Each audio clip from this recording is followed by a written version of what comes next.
ನನ್ನ ಹೆಸರು ಪ್ರತೀಕ್ಷಾ. ನಾನು 7ನೇ ತರಗತಿಯಲ್ಲಿ ಓದುತ್ತಿದ್ದೇನೆ. ಶಾಲೆ ಹೆಸರು PM ಶ್ರೀ ಸರ್ಕಾರಿ ಹಿರಿಯ ಪ್ರಾಥಮಿಕ ಶಾಲೆ ಶಿರಾಡೋಲ್. ಇಂದಿನ ಸಚೇತನ ವೈಜ್ಞಾನಿಕ ಚಿಂತನೆ. ವೈಜ್ಞಾನಿಕ ಚಿಂತನೆ ಎಂದರೇನು? ವೈಜ್ಞಾನಿಕ ಚಿಂತನೆ ಎಂದರೆ ಕುತೂಹಲದಿಂದ ನೋಡುವುದು, ಪ್ರಶ್ನೆಗಳನ್ನು ಕೇಳುವುದು, ಸಾಕ್ಷ್ಯಾಧಾರಗಳಿಂದ ಪರಿಶೀಲಿಸುವುದು, ತಾರ್ಕಿಕವಾಗಿ ಆಲೋಚಿಸುವುದು.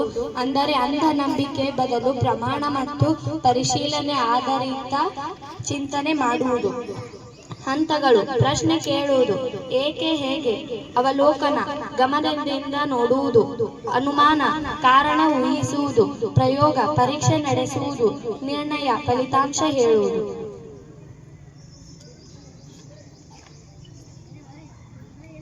ಸರಳ ಉದಾಹರಣೆ: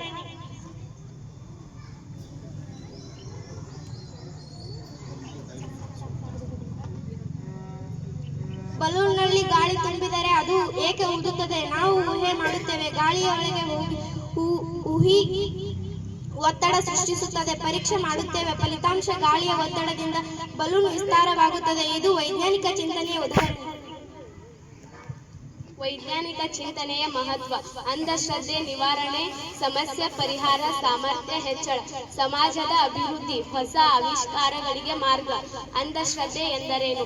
ಅಂಧಶ್ರದ್ಧೆ ಎಂದರೆ ವೈಜ್ಞಾನಿಕ ಕಾರಣವಿಲ್ಲದ ನಂಬಿಕೆ, ಭಯ ಅಥವಾ ಅಜ್ಞಾನದಿಂದ ಹುಟ್ಟಿದ ಕಲ್ಪನೆ. ಪರೀಕ್ಷಿಸಿದೆ ಎಂಬುದು. ಉದಾಹರಣೆ: ಕಪ್ಪು ಬೆಕ್ಕು ದಾರಿ ದಾಟಿದರೆ ಅಪಶಕುನ. ಗ್ರಹಣದ ವೇಳೆ ಊಟ ಮಾಡಿದರೆ ಅನಾರೋಗ್ಯ. ಸಂಖ್ಯೆ 13 ದುರ್ಭಾಗ್ಯ.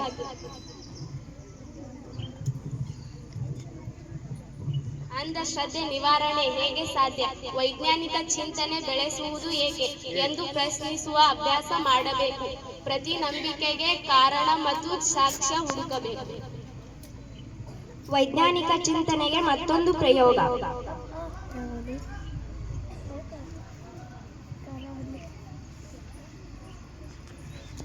ನೋಡ್ರಪ್ಪ, ಇಲ್ಲಿ ಏನ್ರಿ ಕಾಣಕತ್ತೈತಿ? ಏನು ಕಾಣಕತ್ತಿಲ್ಲ. ನಾ ಈಗ ಒಂದು ಮ್ಯಾಜಿಕ್ ಮಾಡ್ತೀನಿ.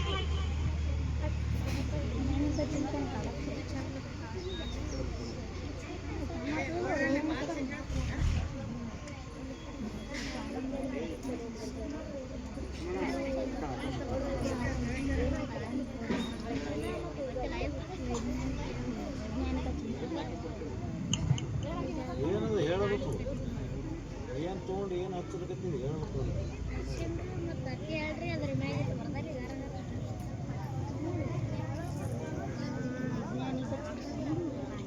ನೋಡ್ರಿ, ಮ್ಯಾಜಿಕ್ ಮಾಡ್ದಲ್ಲ. ಹಿಂದಿನ ಕಾಲದಾಗ ಸ್ವಾಮಿಗಳು ಯಾರೇ ಮನ್ಯಾಗ ಕೆಂಪಣ್ಣ ಕಾಂತಂದ್ರೆ ಏನ್ ಹೇಳ್ತೀರಂತ, ಇಲ್ಲಿ ಮನ್ಯಾಗ ದೆವ್ವ ಅದ ಅಂತ ಹೇಳ್ತಾರಂತ. ಅದು ದೆವ್ವ ಪಿವ್ವ ಏನೂ ಇಲ್ಲ, ಒಂದು ವೈಜ್ಞಾನಿಕ ಚಿಂತನೆ, ವಿಜ್ಞಾನ ಪ್ರಯೋಗ ಐತಿ. ನಾವು ಪ್ರಶ್ನೆ ಕೇಳಿದ್ದೇವೆ, ಏಕೆ ಬಣ್ಣ ಬದಲಾಗುತ್ತದೆ? ಊಹೆ ಮಾಡಿದ್ದೇವೆ, ನಿರ್ಮ ಆಧಾರ ಇರಬಹುದು. ಪ್ರಯೋಗ ಮಾಡಿ ಪರೀಕ್ಷಿಸಿದ್ದೇವೆ, ಫಲಿತಾಂಶ ನೋಡಿ ನಿರ್ಣಯ ಮಾಡಿಕೊಂಡಿದ್ದೇವೆ. ಇದನ್ನೇ ವೈಜ್ಞಾನಿಕ ಚಿಂತನೆ ಎನ್ನುತ್ತಾರೆ.